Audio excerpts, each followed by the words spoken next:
At what point did a team like Aston Martin go from fighting for points to celebrating a P18 one lap behind the leader as if it were an achievement? Because what we saw in Japan is not just a bad result, it is not just a complicated race. It is the clearest sign that something has completely broken within the team. Fernando Alonso finished the race, yes, but he did so in a position that, just a year ago, would have been unthinkable even in the worst possible scenario. And here comes the most shocking thing. Aston Martin did not leave Suzuka frustrated, it came out relieved. Relieved to simply see the checkered flag. Relieved to complete a race. Relieved in a context where competing no longer even seems like the main objective. So the big question is inevitable. How has Aston Martin fallen so low in such a short time? And what is Fernando Alonso really experiencing in this disaster? Because Japan is not the problem, it is the consequence. Aston Martin arrived in Japan with pressure that was not competitive, it was structural. They were not thinking about scoring points, nor about executing a perfect strategy, nor even about being in the middle pack fight. They arrived with a single objective, to finish the race. And when that is the starting point of a team that was struggling to establish itself among the best, you already know that something is deeply wrong. Because what many do not see when they are left alone with Sunday's result is everything that was behind it. Aston Martin had failed to complete either of the first two races of the season. In Australia, they had to voluntarily recall both cars to avoid further damage, and in China they couldn't even sustain a reasonably clean weekend because of the same problems. That is to say, the AMR26 had not even proven capable of surviving a racing distance. And this is where the story really begins.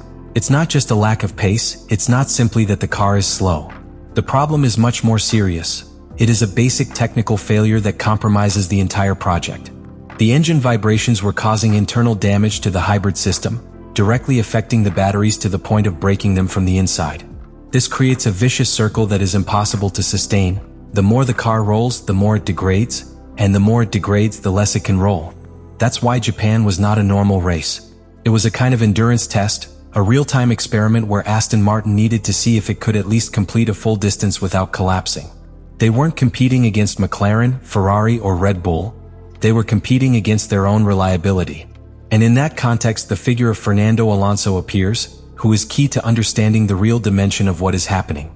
Because Alonso is not just any driver, he is not someone who simply rides and accepts results. He is a driver who constantly measures the car's potential, who understands when there is margin and when there is not. And in Japan, what I had in my hands was not a limited car. It was a completely conditioned car from the ground up. From the first moment of the weekend, it was clear. Aston Martin was at the back of the grid without the ability to react, surpassed even by teams that, under normal conditions, should be behind. It was not a question of setup, it was not a question of adaptation to the circuit. It was a structural difference in performance. And yet, despite everything, the team made decisions thinking only of resisting. Conservative strategies, extreme car management, avoiding any risk that could compromise reliability. Everything was focused on one goal, seeing the checkered flag. That completely changes the racing mentality. You no longer attack, you no longer defend, you no longer compete. You survive. And when Alonso finally crosses the finish line in P18, one lap behind the leader, what should be a disastrous result becomes a kind of internal relief. Because after 2 consecutive withdrawals, simply finishing was already a step forward. But that step forward is, at the same time, the clearest evidence of the level at which Aston Martin is right now. This is the true starting point of the story. It is not Japan as an isolated race. It is Japan as the moment in which Aston Martin stops competing and begins to survive. At Suzuka, Aston Martin was not only the worst team, it was invisible in real pace. From the beginning of the weekend, the data was conclusive. Last in the classification without the ability to improve, with no room for evolution between sessions. Alonso started from the back of the grid without any real expectation of a comeback, and that already set the tone for everything that would come later. And this is where reality hits hardest. During the race, even with aggressive strategies such as 3 stops trying to take advantage of any opportunity, the AMR26 never had the pace to get closer to the group. We are not talking about losing positions in direct struggle.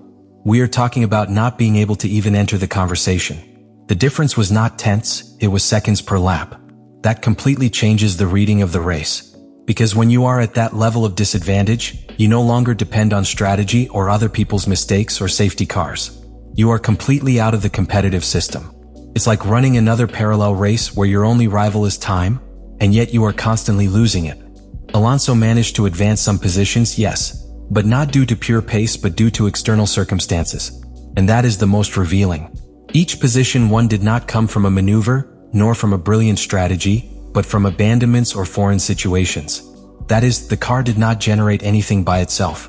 And meanwhile, the contrast with the rest of the paddock was brutal. New teams like Cadillac were being able to outperform Aston Martin on the track. This is not just an anecdotal fact, it is a total alarm signal. Because when a consolidated project falls behind structures that are just starting, it means that the problem is not specific, it is structural. But there is an even more critical point in all this: the actual distance in the race. Finishing one lap behind the leader is not simply a bad statistic. It is evidence that the car cannot sustain the minimum pace required in Formula One.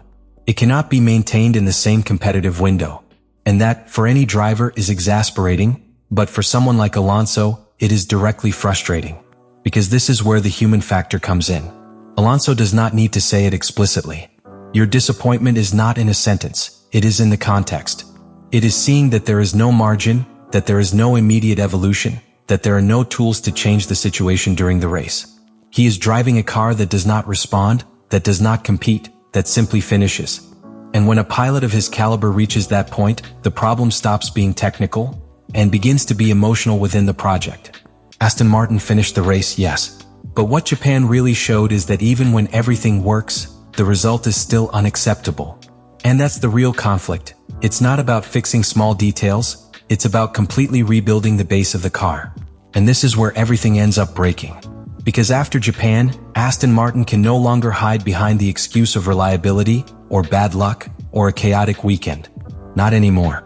Now they have something much more dangerous: certainty. The certainty that the car can finish, but it cannot compete. And that changes absolutely everything within the team. Because while the problem was abandoning, there was still hope that by fixing reliability, performance would appear. But Japan destroys that narrative completely.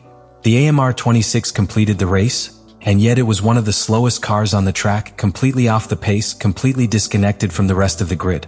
This is the most critical point of any project in Formula One, when you discover that the problem is not superficial, it is structural. Because now Aston Martin not only has to fix a specific technical failure, you have to rethink the entire concept of the car. From the base of the engine to how it interacts with the hybrid system, through general behavior on the track. There are no quick fixes for something like this. There is no miraculous upgrade. They set it from within. There is no immediate cure. And meanwhile, the championship continues to advance, race after race, without waiting for anyone. That puts the team in an extreme situation, because each Grand Prix that passes is not only a lost opportunity, it is time that cannot be recovered. It is development that does not arrive. It is trust that is lost. And at the center of all this is Fernando Alonso, a pilot who perfectly understands what this moment means.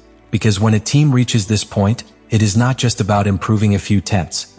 It's about deciding if the project has a short-term future, or if it is condemned to drag on throughout the season. Their disappointment is not just about Japan, just because of what comes next. Because right now, Aston Martin is not in a phase of evolution. It is in a phase of technical survival while trying not to be completely left out of the championship.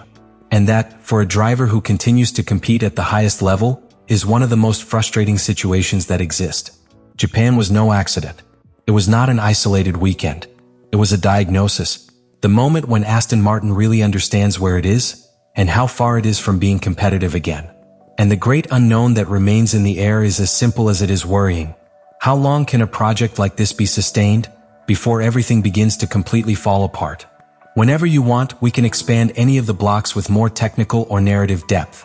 And in the end, it all comes down to one idea that's impossible to ignore. Aston Martin isn't going through a rough patch, it's facing an identity crisis within the season itself. Japan leaves no room for optimistic interpretations. There is no real positive reading beyond having finished the race. And when that is the highest possible achievement, it means the bar has been lowered lower than any aspiring team can afford. Because what is truly worrying is not the result, nor the position, nor even the difference with the leader. The most serious thing is that there is no immediate solution on the horizon. The problem is deep, structural, and requires time. A resource that in Formula One simply does not exist when the season is already underway. And meanwhile, the championship continues to advance, the rivals evolve, and Aston Martin is stuck at a point where each race is not an opportunity for progress, but a reminder of how far they are. For Fernando Alonso, this has even greater weight, because it's not just about results, it's about feeling like there are no tools to change the situation from inside the car. And when a pilot like him reaches that point, the frustration stops being momentary and becomes a constant feeling within the project. Aston Martin has managed to finish in Japan, yes, but what he has really achieved is something much harder: understanding his true position on the grid. And from here on, the story is no longer about saving a weekend. Try to see if they still have time to save the entire season. Let me know in the comments what you think about all this.